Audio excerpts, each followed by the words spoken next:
Hoosiers will no longer be required to get a license in order to carry a handgun in Indiana.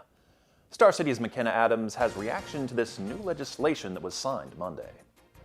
Governor Eric Holcomb has signed a bill into law that repeals the handgun permit requirement in the state. Starting this July, people legally eligible to carry a handgun in public with a permit will no longer be required to apply for or maintain a license to do so. Owner of 4 Guns in Margene Village, Ryan DeFord, supports the law. Any Hoosier that's in legal possession of a handgun will be able to carry that handgun how they see fit without fear of being prosecuted just because they may not have a permit. The bill was backed by the National Rifle Association. NRA Indiana Director John Weber released a statement saying, Hoosiers value their Second Amendment rights, yet under the current regime, they are forced to ask the government for extra permission in order to exercise the fundamental right of carrying a firearm for self-defense.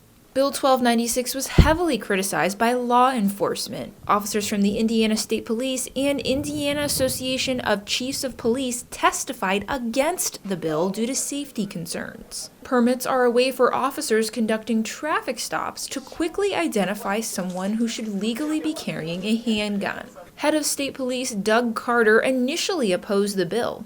In a recent statement, he says, I will work with law enforcement leaders across our state to make necessary changes to firearms enforcement, as well as finding the best way to identify individuals who are not allowed to carry a firearm as defined by Indiana statute. Carter adds that ISP will encourage citizens to get permits, even when it is not mandatory. DeFord thinks ISP's opposition to the law is misguided.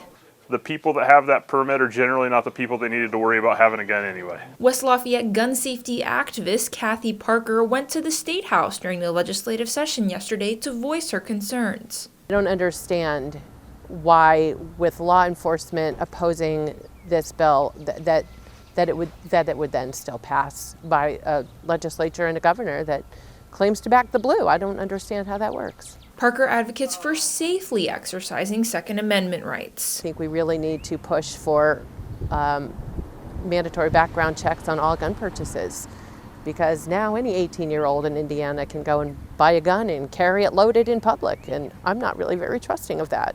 The law takes effect July 1st, 2022. McKenna Adams, Star City News, Lafayette.